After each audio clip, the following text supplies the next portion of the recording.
not nice, but interesting and tragic.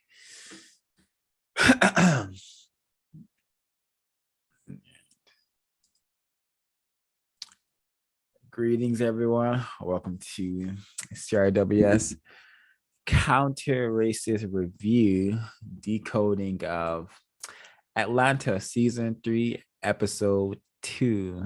It is March 25th, 2022. And would any of the other hosts like to get us started with their thoughts on this episode?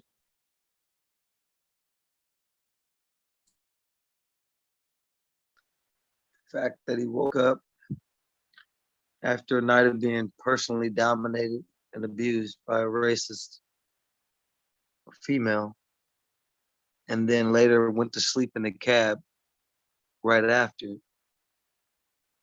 may hint that he wasn't asleep,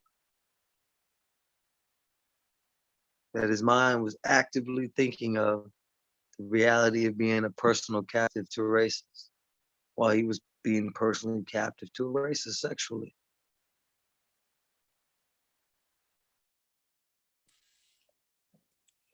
I thought could too also that. feel Oh, sorry. Go ahead, EJ. how lowly um, suspected racists view the act of sex. It's nothing. He didn't even know if she spoke English. Exactly. Yeah, she willingly withheld information from him, and there you got into the bed with him speaking some sort of language, or so you should at least have understood that he needed some sort of help, but she had no desire to help him. So I thought that part was really good.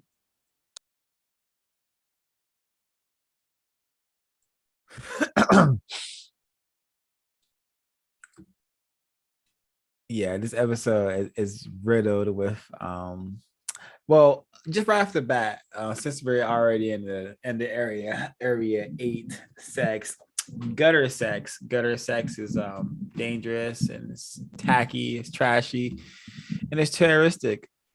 And it's not helpful. We see it not helping Aaron in the first part of the episode, and we see it leading to paper boys and greater confinement, known as incarceration, going to jail.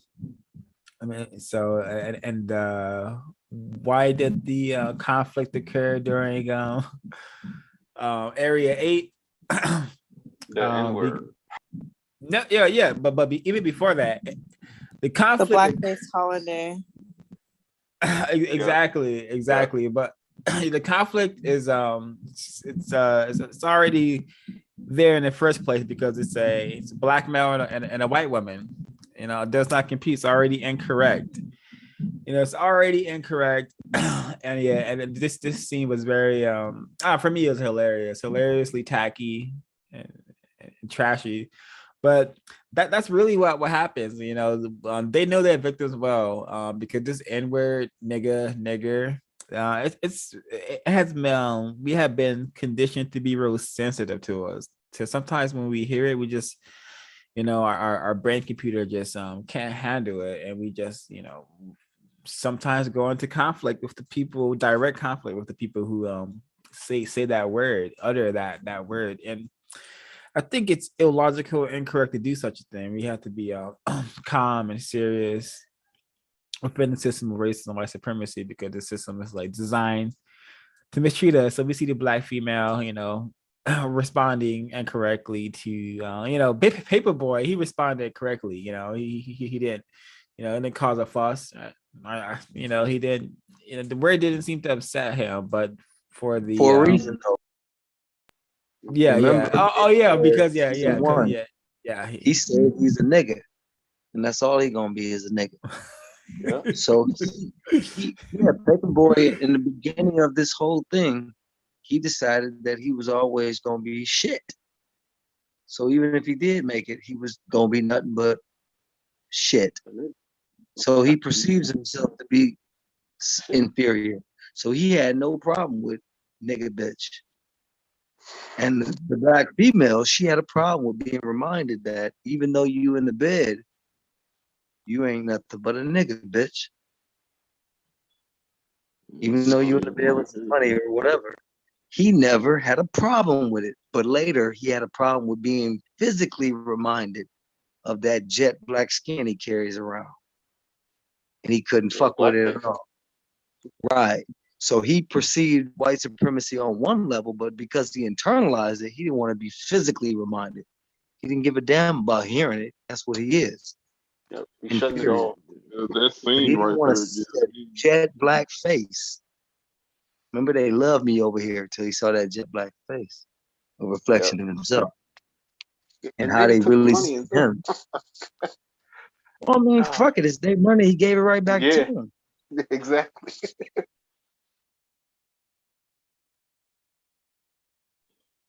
Yeah. This scene right here gives me King Kong Jack Johnson vibes.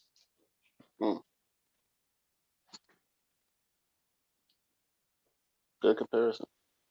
Yeah. What do you all think about the scene where the young black female was speaking to? I forget the character's name. He has the blonde hair. You know what scene I'm referring to when she asked, "Can you ask me something real?" Oh. No five, could you find that? Yeah, with the Darius. Yeah. One second. I trying to comment on a couple of things I was said before we continue. This part right here, Rihanna, a nigger bitch or whatever. I'm noticing this is a second like episode that white people have allowed Donald Glover to arrange together, where there's a direct or a hidden reference to a victim of racism who has been mistreated within the system of white supremacy in ways so much shape or form. You know, episode 1 we had reference to the victim of racism killed by the Hart family, and now we have a reference to Rihanna, who was abused by black male and many white people within the system of white supremacy. I'm certain of. So it's just something I noticed, something I noticed for sure. And but the part you're talking about, Ray, where she's like, "Can you ask me something real?" And then he's like, "What are you doing here?" That part, that part was very interesting, and that question, you know, what are you doing here? But see, when she said that, it shows the image of him with the blonde hair. You know, so what is it? Like right when she asked that something real, it shows him in the mirror with the blonde hair. So, you know, what is that implying all across the board? Oh, well, it could be like pointing in the mirror that, hey, you know. What was the first part? Remember when he met the girl at the airport? He picked her. Well, before that, he called Ern, and he told him, "This place is my something like this place." Yeah, his Jesus. And then Ern had to stand in the form of the crucifix with his dick and his ass out, being examined by a white male. Yeah, that was wand really, in his hand, a black wand in his hand. And then when he got the Ern's ass, it went off. Yeah. Well, hold on. That scene, this is rips. This is rips in your face right here. Not only symbolically, like rips and Urugu'd up and Welsinged up, like Welsing moment up with the symbolic Christian symbolism and like sacrificing black male. But at this part, the white man, he says, "I'm sorry." You know, he says, "I'm sorry," and then he goes on to mistreat the black male. I'm like, oh, that's very common, because white people, they're always saying, "I'm sorry, you have cancer," or "I'm sorry, you know, I'm gonna have to arrest you. I'm sorry, and that's gonna be 25 lives." They're always saying, "I'm sorry," then mistreating you. It's like this "I'm sorry" concept is so worthless, and we should no longer accept apologies from white people. We should need some compensation. Amen. This conversation, but this is really interesting. Even when you look at it, the suitcase is like the phallic symbol in that image. Yeah. Very interesting. Yep, I didn't even notice that. Yeah. So it's always hidden. And there's a back to the car scene that you mentioned. Darius is saying to Vanessa that to watch the Food Fight trailer. Have you seen Food Fight? You should watch the trailer. I don't know if he's referring to what I'm going to put on the screen right now. It's from 9 years ago, so it could be. This is the only thing I'm able to find in regards to that, because I do want to watch the trailer because Darius mentioned it, and it could be something. But this is the only thing I'm finding of it. So Yeah. But it is Darius, so so it could be exactly what he is telling us to. Oh yeah, I think it is because someone uploaded it. So let's see the one from 9 years ago. Interesting. Let's see what this is. Get this off the screen and get this on the screen.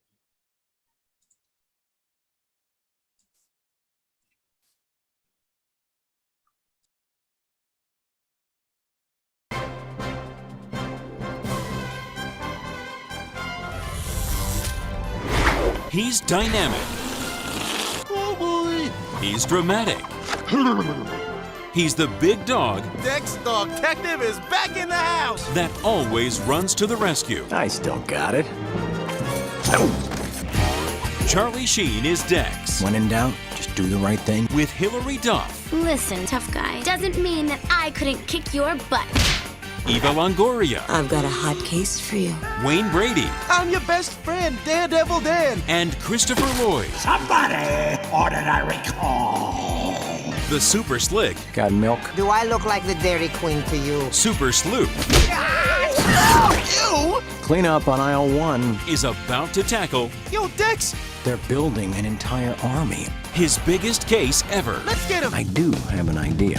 It's our world. Food. I love this guy. Fight! It's a battle between the world's most beloved brands and the forces of darkness. Attack!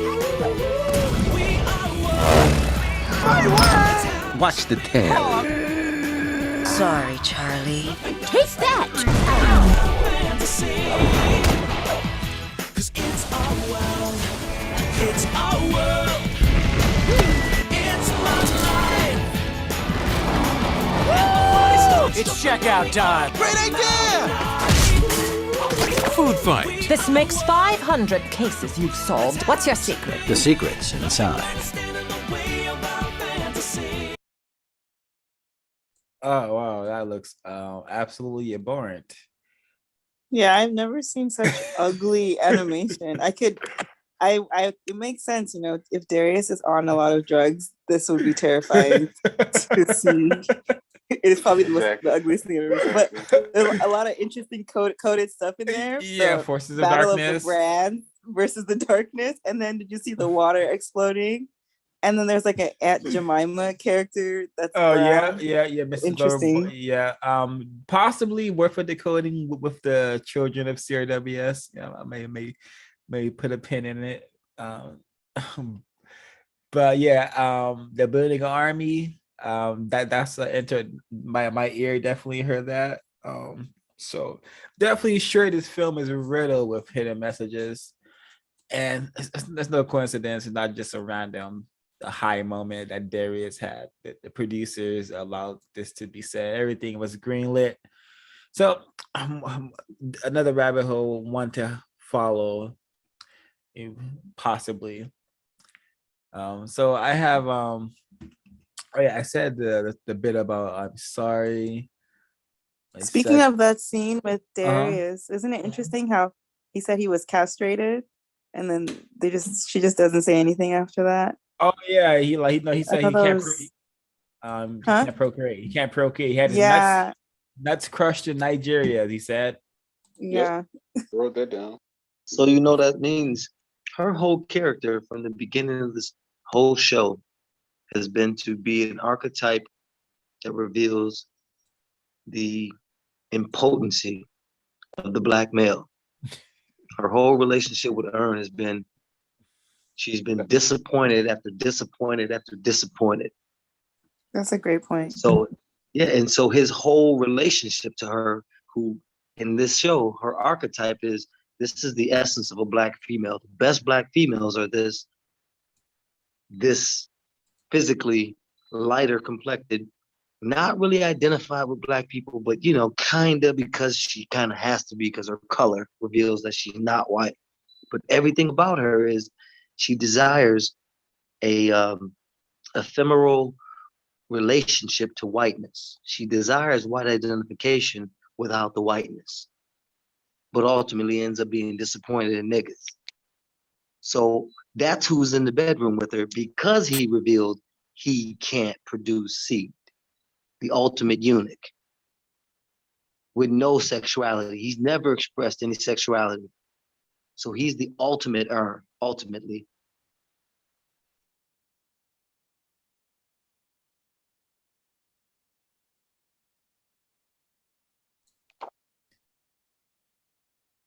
Well said, Mr. EJ.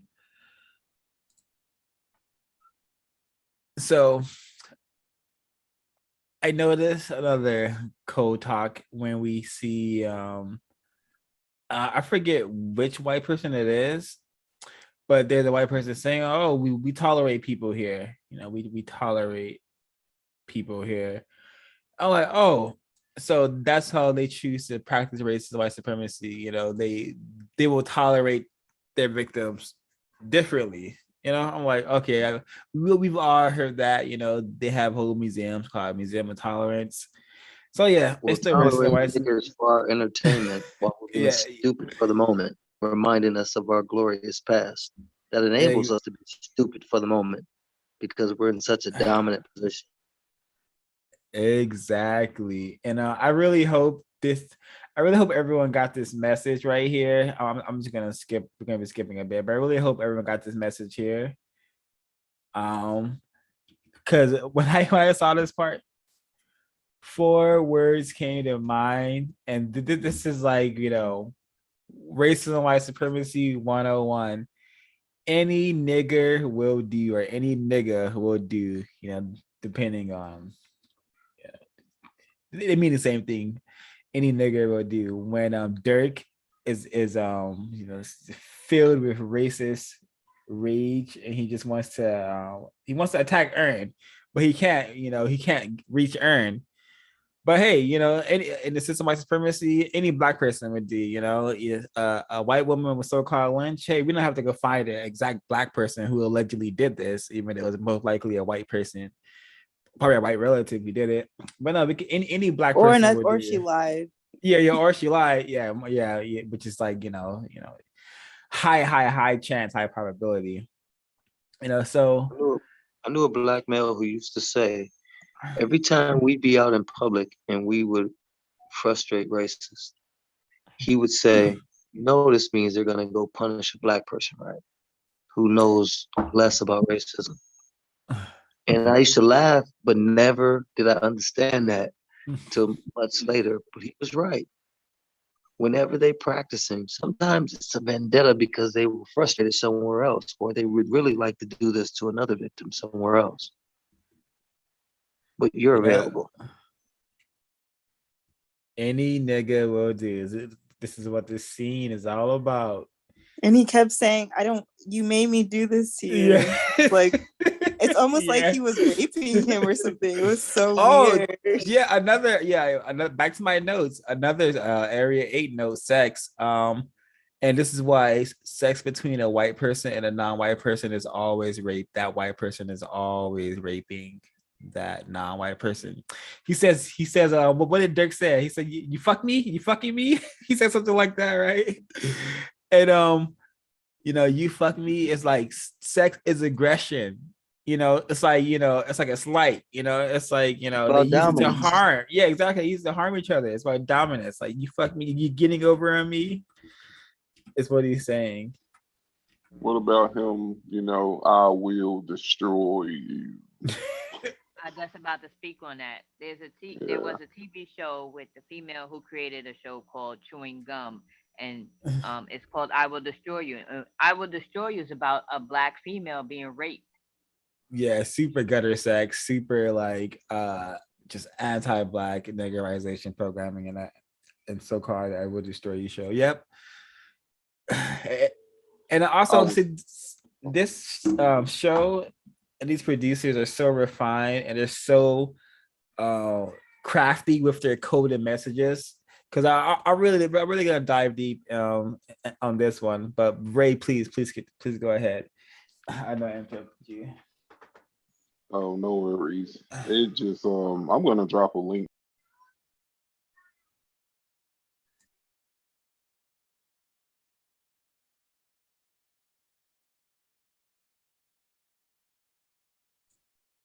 Ray, you got muted. You said you're gonna drop a link. Oh yes. One moment. But the lyrics to the song, it just With the lyrics to what song? it's called "If I Had a Heart" by Fever Ray, and it's the theme song to the TV show Vikings. And Oh wow, interesting. right. And him right there in that moment saying, "I will destroy you," just made me think about the lyrics to the song. And you were talking earlier. Well, do you want me to put it in this chat or the WhatsApp? The shack if folks The here chat. want to see it, yeah. Okay. All right. So I'll just put that in there. I mean, it's a slow, mellow song, but the lyrics it's them. It's the white supremacists. So, yeah. That's all I had. Ash, what are you gonna share? Oh, I thought I thought this whole episode was really interesting, but a part that I found really, I just liked it was when I think he's on the phone. Well, he's calling about the laptop. Oh, I have two things to say. So the first part is, it's so interesting how much can be done because he gets the laptop through like an organization or something that transfers organs. I just thought that was really interesting how if white people have the capacity to do and solve problems if they really wanted to. So all this about we don't have the resources. If they can use, like transportation services that are used for organs to get a laptop, they can probably solve a lot of people's day-to-day problems. But then another part in that scene that was so interesting was when he calls and he says, "I'm in Helsinki." Did you guys catch that too? When he says hell and then it pans to the lady in blackface? Yeah, I caught it. I thought that part was I liked that part. I thought it was very interesting and clever because I think it's interesting because a lot of people think that going to Europe, especially Black people, think that going to Europe is going to help somehow solve their problems, but it's hell like all the other places. This whole earth is. Ain't that disgusting? Going there. So there was another really telling rips, where Paperboy is in greater confinement. And I'm like, wow, it's funny because we're all laughing at this scene. I know I'm laughing at this scene, but if you're really understanding, our situation in the system of white supremacy, this is what the racists have done. They made our imprisonment within this system comfortable or at least tolerable, depending on our damage. Some of us have been damaged quite a bit, so we have to have more comfort or less comfort depending on what's been done to us. But we're all like, and that scene with Paperboy, just chillaxing, enjoying his cell. That's sometimes, if not all times, that's us in the prison system, or at least me. Do you remember for sure. Do you remember the dis-ease of the guards every time he turned around to communicate to them what he was communicating with Paperboy about? He was uneasy. The guards were anxious, right? So anybody in their right frame of mind, in a basic right frame of mind, would not be comfortable as Paperboy was. So I think the fact that they were talking to him like through to each other and then talking to him and making him more comfortable, they knew his pitiful thinking that he would be more comfortable because he's safer in its so-called greater confinement than he is in reality. And that has actually been statistically shown. Your health is better in greater confinement as a Black male than it is when you're so-called free. Your life is actually extended, and your health care, your health, reported health, is actually better. But in your mind, you're comfortable in your mind. But anybody outside of that mind would go, this nigga in prison and he comfortable. So I think it's just revealing that they know you have to have a certain mind to be comfortable in racism, white supremacy.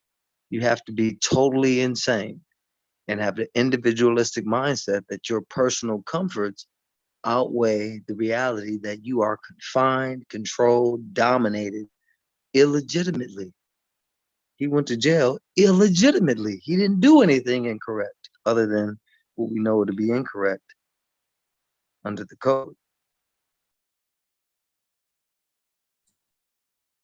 That's actually Exactly. true. What was the reason for him being in jail?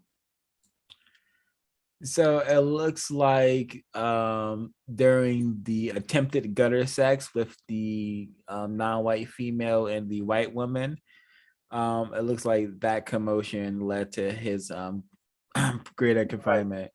But they never Yeah. spoke a charge, and they never gave a scene where he did something that could be construed as an offense against the so-called law. Yeah, he's just a Black man. So the whole concept was, this nigga's already imprisoned by this false reality we've given him. He will think a greater confinement is comfort, is a respite from this chaotic other confusion. He'll have his 3 hots and a cot, and he'll be comfortable in his mind and never question, what the fuck am I doing here in the first place? Under your supervision, under your domination. Yep.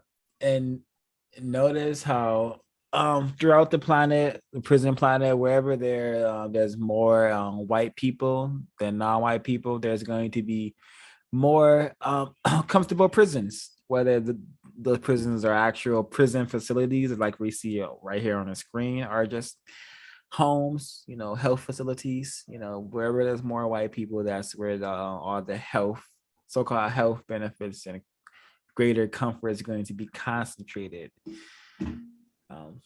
as we saw in this episode. Mm-hmm. Go ahead. Did anybody notice the coughing between the last episode and this one? And what do y'all make of it, if anything? Say that again. Did anybody notice the coughing in the last episode and in this one?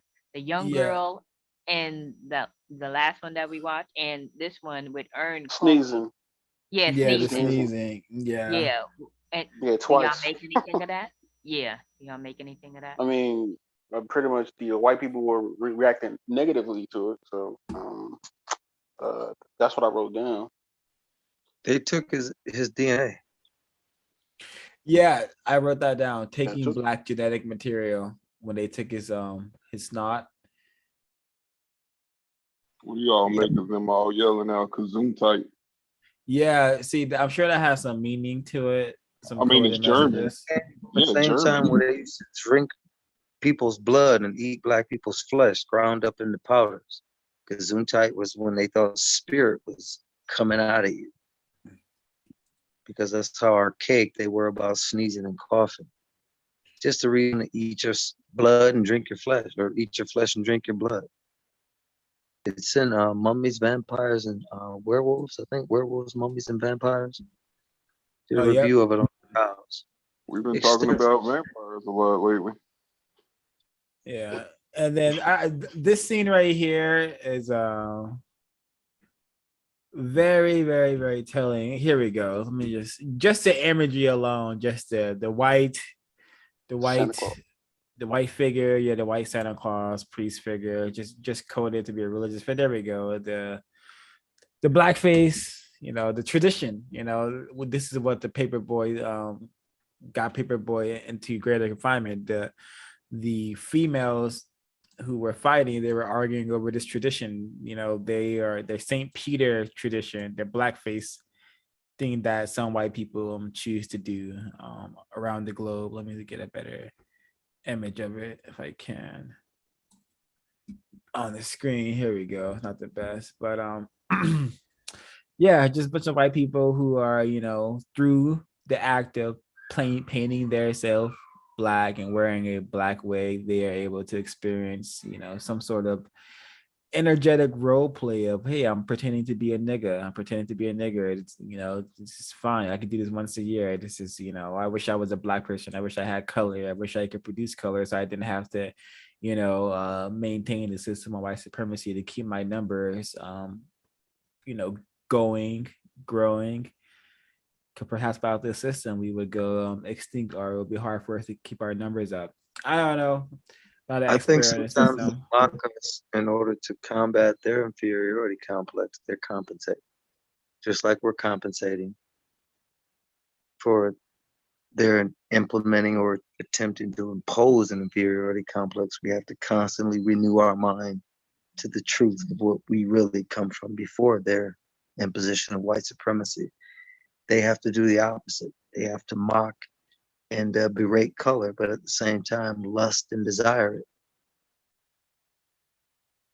And why did Earn wave back?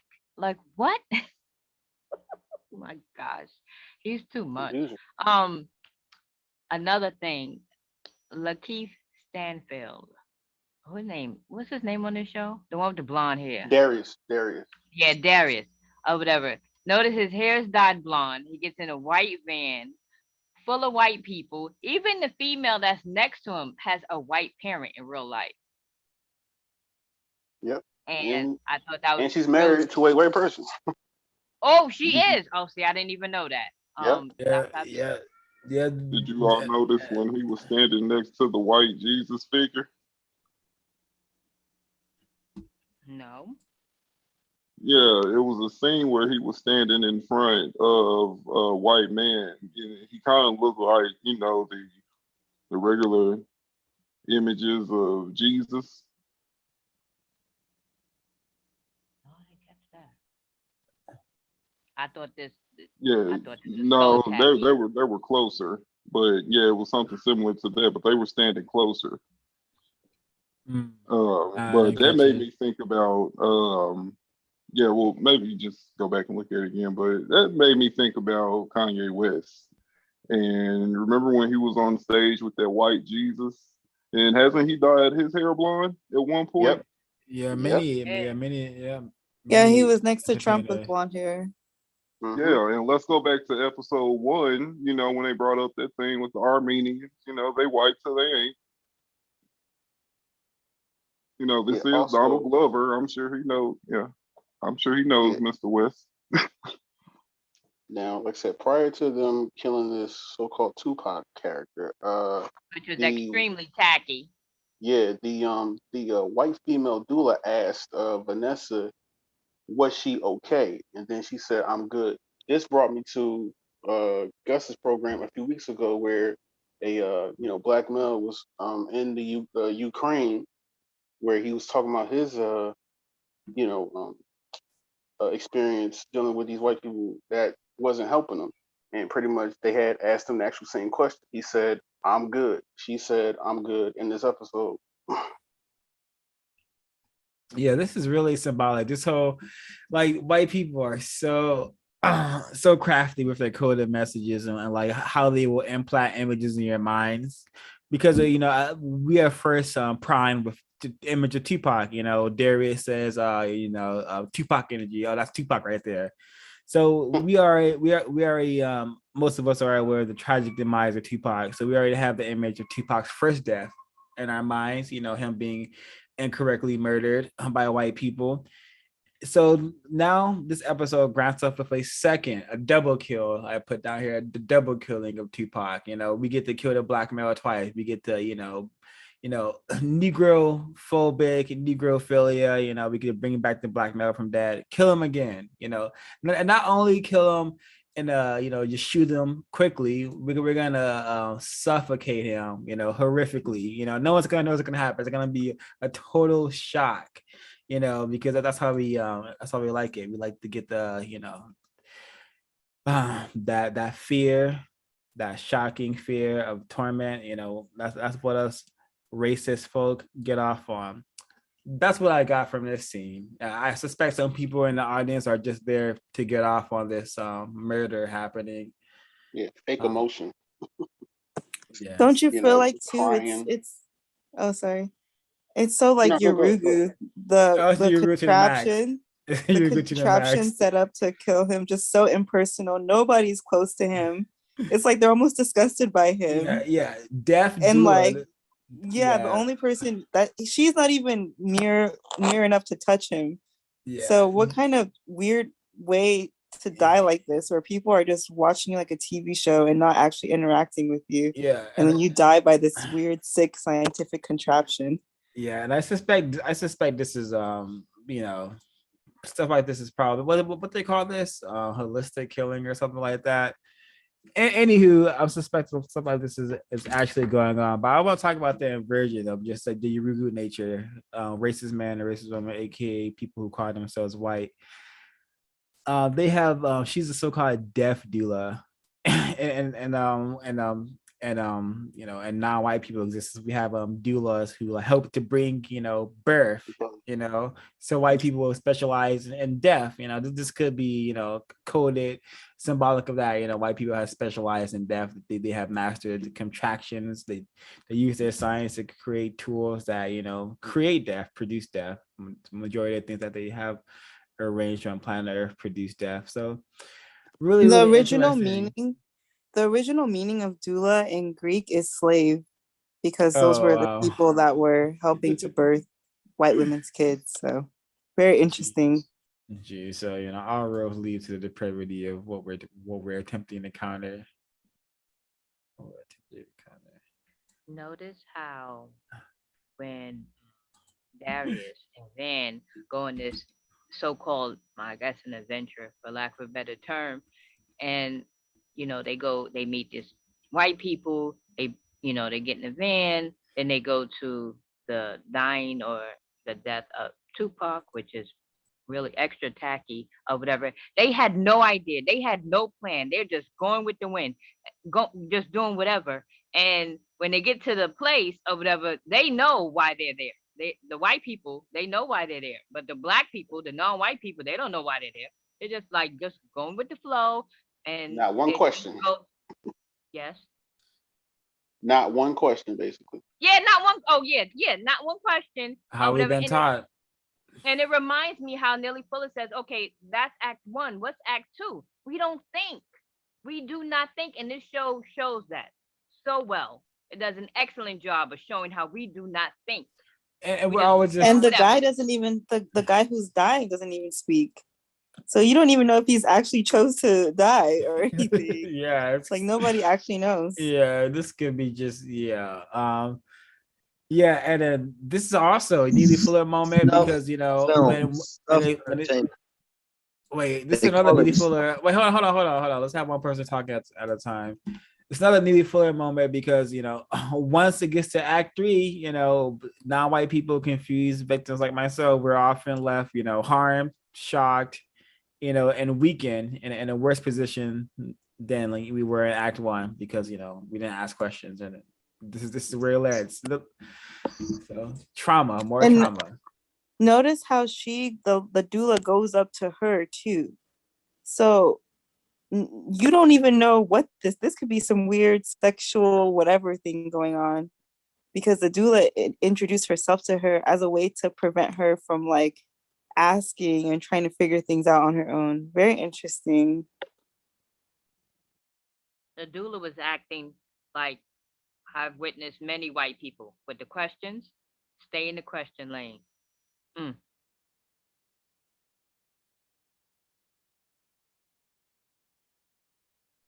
Yeah, the white woman had a lot of questions for Vanessa. Vanessa never even asked the question. EJ, please. To let a white person assume moral superiority over you in spiritual matters shows that you are grossly confused. Today, I had a white woman, racist suspect, try to tell me, because I'm an empath, I usually feel things about people and the spiritual nature of what's going on. I got up literally and walked away from her while she was talking. No fucking way you know anything about spirituality. No fucking way. So you couldn't even get off 30 seconds with me unless I really didn't have to go pee or something. But that's the whole idea of letting this, you're a spiritual doula.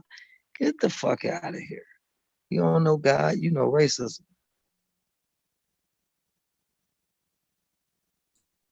Incredible display of Black self-respect.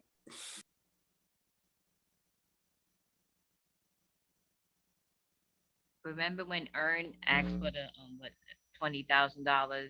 He asked for an advance for Paperboy, and somewhere around there, Dirk said, nothing like America, right? Like racism not is like it's not global. Like that was really interesting that he said that. Yeah, during this scene. Yep. Playing into the whole, racism is only in America. It's not here. We don't practice it like that. Yeah, yeah. Did he say was he the one that said we tolerate here? Yeah. Yeah, exactly. Yeah, the refined confusion. See, not all places white people are racist. Ha ha, ha ha ha. At the same time, people running around with black wig afros and black faces. It's hilariously trashy, tacky, terroristic. Yeah, I really hope the Tupac attempted decoding I put out there made sense to people. Just white people really did not like that, the blackmail Tupac, and they will forever kill this male over and over again. Create myth that he's somewhere free of the system, not murdered by the system. While at the same time, producing images that the audience is gonna compute. Oh, we're seeing Tupac die again, or Tupac is dying again. Really, really tacky, super tacky. Do you have any brief suspicions as to why that is? Oh, I just well, drugs is weapon against us. That text, shows how Tupac was targeted and was viewed as a threat by white people, and discovering the attempted kind of racist work Tupac did do and was attempting to do, like what he wanted to do with his own record label. I think he's gonna call it I forgot what it's gonna call it. I'm not gonna euthanasia or something like that. That's probably incorrect, but he was gonna do his own thing, or attempt to do his own thing, or whatever white people allow him to do, and then it seemed like they only wanted to allow him to die. So I think they hate him. I think the image of Tupac, and him producing the thug code, and how that was actually somewhat constructive. A person actually did some research and discovered what the thug code was, and not just at the time when Tupac was calling himself a thug, it actually has some sort of constructive meaning, I would say. It wasn't just, hey, I'm a thug and I got expensive clothes and I shoot black people. That wasn't what it at least when Tupac was saying it, that's not what he meant. He had a whole like code. And are you referring to the acronym for Thug Life? No, I'm just referring to just in general. Okay. No, yeah, okay. Yeah. All right, I got you. Yeah, I don't even know what thug life means. I don't even know. It means the hate that you give fucks little infants. I don't know, but if you were listening to the cows during the book club, you know the hate you give. They talked about it in there. Yeah, y'all remember that?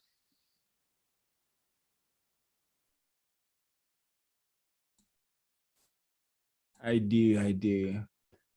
And just the image on the screen here. I suspect this is how most white supremacists feel amongst non-white people, especially black people. You know, we all just sort of blend in. You know, it's all just be some sort of just black figures, not really persons. Perhaps that's how distorted the white perception has become, or maybe I'm incorrect. Hopefully, I am. But yeah, now I'm just talking. All my notes have been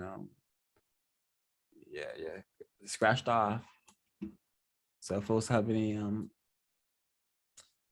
other observations they wanted to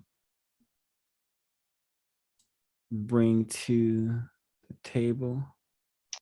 Well, just for current, what's going on today? With Paperboy being in jail overseas, same thing with this black female basketball player, Brittany Griner. So that's some correlation there. Yeah.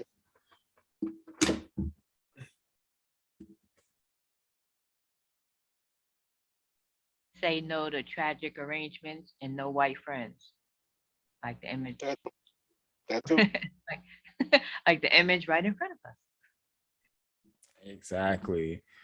Oh, and back to Dirk, the Dirk character, and how he just easily had access to 20K. Yeah, white people.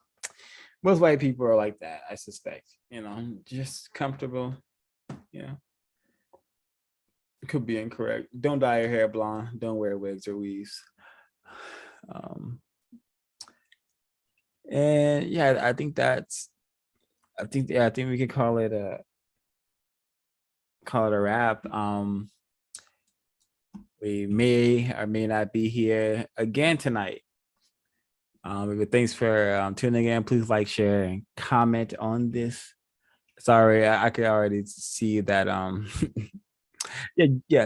account is still very much scrutinized, criticized, hidden by white people. So do your best to share this information so we can produce a system of justice, so we can stop having to do such things like talk about racism and white supremacy, or all the filth that it produces, because I'm sure we're all quite tired. Thanks for tuning in. Thanks for sharing, and